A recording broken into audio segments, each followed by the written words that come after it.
Today's video is going to be an Astro Chart 101 video. I'm basically going to show you how you can look up your birth chart, what website I use, and I'm going to tell you to use in the website I'm going to be using for the majority of the part on my channel. I'll show you how to navigate through that website, as well as show you some of the symbols and the areas of the birth chart that would apply to almost every single birth chart calculator you use, but I'm going to be showing it to you on Astro Theme, and sometimes the symbols can look a little different, but for the most part, they always look the same. So before we begin, I wanted to tell you the #1 website to never look up your birth chart on, and that would be cafeastrology.com. Do not look up your birth chart on that website and have that as like your birth chart, because I have not looked up more than 20 charts on cafeastrology.com, and 2 of them have been wrong for just me, and that's not including people that have also had a wrong chart in like an astrology group that I might run into on Facebook. So don't use cafeastrology.com. It gave me the wrong rising sign for myself, which is important. We'll get into that later. But it also gave my friend the wrong moon sign, which is also important. So it's just 2 out of less than 20 charts. Let's just say I did 20. 2 of them were wrong. That's like 10% wrong. Like, I want better odds than that, especially when I have other options out there that are also free. There are 2 main websites that a lot of people use, and they both have a lot of options. The website I prefer is www.astrotheme.com, and that's the one that I'll be using for basically always. There's a couple things that I use the other one for, but that is really far down the line at this point that we're just going to use astrotheme.com. For all I know, by the time we get to the part where I use the other website, there will be a whole new website that you can, construct your birth chart on. So, astrotheme.com. I am going to mention the other website because it is valid. You can get good information from it. I just don't find it as aesthetically pleasing as astrotheme.com. Many people say that they find astrotheme.com more difficult to read, and I'm just like, I really don't know how. This looks really modern. I like the physique. This one's just, I don't know, kind of looks like something from like 2000. Fine, it works, no big deal, but I find Astro Theme easier to read. We will be using it. You can basically use this tutorial on how to look up this birth chart on all the websites to generate it, because the only thing that's going to be different is the sign-up process, and that's pretty self-explanatory. It's 2019. We usually know how to sign up for something online.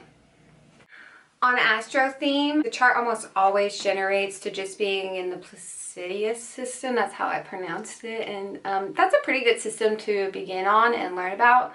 It's very popular and common, so a lot of information out there goes with that system, but you can't use that if you're born in the Arctic Circle or Antarctica, which most people aren't born in Antarctica, so it's usually just the Arctic Circle. Without further ado, let's just get into the video and begin. So I am going to go to www.astrotheme.com. You can see it already goes up, but I'm going to go into this like I've never done it before, but magically know how to do it all. But, I mean, come on. You have to believe in magic, or what is life? Once we get to the main page, you will see on the left side it says Astro Theme, and if you go down, it'll have my account button. Below it, it says transits, and something I actually don't know how to pronounce, and I'm not even gonna try because I'm just gonna botch it right now. I probably should have looked that up, but I didn't, so we're not worrying about it, okay? I like have to see if my shaggy jammy jacket, sleep jacket, whatever you call it, looks okay, because I'm seriously covered in goosebumps right now. Freezing cold. It's like 0 degrees. Once we get to the main page, we see that transits and that word I do not know how to pronounce. And then we're going to go down and it's going to have the date for today and the time of where you are. I find that it usually resets me to being on the East Coast, even though I'm not located there, and I almost always reset the time to where I am. It always brings me back to the East Coast, and it has the positions for today. So, yes, if you look, that is the positions for the day I'm currently viewing this on. We're going to click on my account, and it's going to take us to the login page, where we're going to create an account. From there, you're going to put in your email, create a password. You know the drill. You've signed up for an account before, I believe. I hope you have. If you haven't, I seriously have no idea how you got to my page, but okay. Our account is created. At the top, it'll say create new profiles, and we're going to click there. So then you're going to want to enter your name, your date of birth, your time of birth, and you're going to want to have your exact time of birth and place of birth and date of birth, obviously, because that's what's going to give you the accurate time. If you don't have your exact time of birth, well, I hope you have your exact place of birth, but if you don't have your time of birth, you can still get a lot of information about your astrological chart that day, but it won't be personalized for you necessarily. It'll just be kind of like a general overview of your energy that everybody born that day will have. So that's why it's not very specific. It's more specific than being born the day before, the day after, but you definitely want your exact date of birth to really get into astrology. So once you hit next, you can see a couple buttons. You can edit this profile, which you would only really need to do if you got a birth time. And then you can also see the name, which is what you're going to click. Once you get to the next page, it's going to pull up a little description about your sun sign, and then it's going to go over your rising sign, and then the section below with the highlighted names. Those are celebrities with the same aspects as you. That can be kind of fun. I really enjoyed going through celeb charts. And then last but not least, you finally get to your birth chart right at the bottom. There are 30 notches inside each zodiac sign segment. That stands for the degrees. There's 30 degrees in each sign. You know, it makes a circle, 360 degrees. That's where it all starts to click and make sense, right? Within that, you have the zodiac sign, and that'll be what it is. And then your planets go all around that in a line with the notches, and from there you get the degree of your planet, the sign that it's in, and the corresponding house. Right here where it says AC, that stands for ascendant. That also means your rising sign. That is really important in astrology. It also stands for your first house. That's where basically your chart is ignited, and then the housing system works all from that exact point, and that is also what you need the birth time for.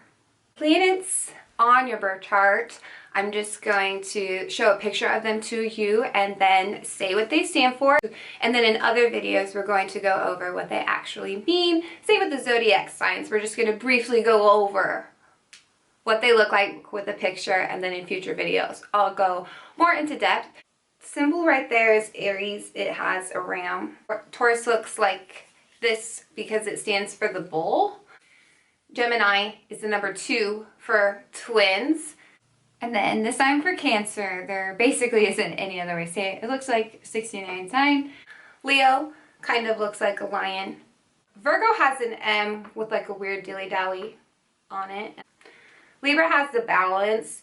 Signals or sign, it's just the scales because Libra's all about balance. Scorpio has the M with the arrow on the end, and Sagittarius has an arrow for its sign. It's kind of like the, oh, I forgot what those things are called. I'm going to write the name of it because they have the thing. Why can't I think of it? Ugh. Capricorn's ridiculously hard to draw, and I know it's a goat, so I guess it's kind of supposed to look like a goat. Like those kind of look like goat horns.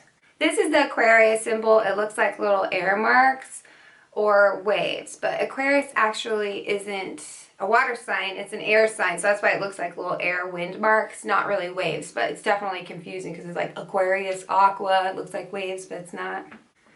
Pisces is supposed to look like a fish because, you know, fish represent Pisces. It pretty much looks like a fish for the most part. So to start off with the planets, the first planet I'm going to show you is the sun, and it's actually a big old star. It's the orange circle with the dot in the middle. I'm also going to show you the moon. It's basically a yellow crescent moon. The moon is also not a planet, as we all know, but in astrology it basically is. Mercury is first from the sun, and it looks like kind of like a human with antennas. And then the planet next to that would be Venus, and that would basically be the Venus sign that we are usually used to seeing. Here is the Mars sign. It's also your typical gender Mars sign, just like a circle with an arrow. Jupiter kind of looks like a 4 to me. Saturn's an H with a cross looking thing at the top. Uranus kind of looks like, I don't know, an alien. Neptune looks like a trident, like off the Little Mermaid. And last but not least, Pluto, which kind of looks like an alien as well. And Pluto will always be a planet to me.